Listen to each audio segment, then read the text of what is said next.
got a tip for the public speakers, comedians, maybe even the musical artists. A lot of times you have to tell the same story, say the same speech, play the same song dozens of times, maybe even hundreds. So you may wonder, well, how do I keep it fresh? How do I keep the same energy? How do I keep the same emotion after when I've done it a dozen times? But if you think about it in your life, there's stories that you told dozens of times. Where did you come from? Where did you grew up? You told some stories dozens of times, and it's not boring or stale when you tell it because you're telling it to a new person. And so it's the same way when you're speaking. If you're speaking to a new person every time, then it stays fresh. So what do I mean by that? So for example, I spoke at the Moth, which was in Berkeley. It had 400 people, and I told a story about being laid off. At one point in the speech, my boss told me to sit down and close the door. And I had talked about, the financial situations I was going through.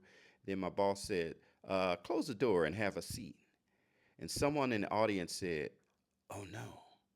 So I heard them say, oh no. But so what I knew is for that person, they weren't just watching somebody on the stage. They were actually vividly picturing it in their head. And they were engaged in the stories and they were responding to what was happening at the moment with, oh no, because they knew what was about to happen. They had figured out that I was about to get laid off. So I know that for that person, their dopamine was high at that moment because they were in anticipation.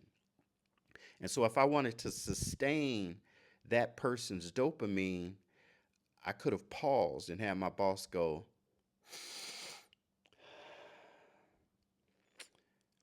and I had him pause a little bit before telling me the story.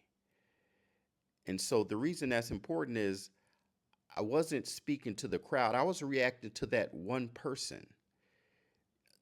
Half of the audience may not have known what was coming. Half of the audience it may not have been really relevant for, but I was doing it for that one person. And so when you do a speech, you're not speaking to a crowd of many people. You're having many one-on-one conversations with, but not with the same person. For this sentence, you're talking to one person. You look at one person. For this sentence, you're looking and reacting to another person. So you're reacting to an individual every time. You're not speaking to a room, looking above people's heads, scanning the room. You're speaking to individuals. So you're having multiple one-on-one conversations. And so how you can practice this is on social media.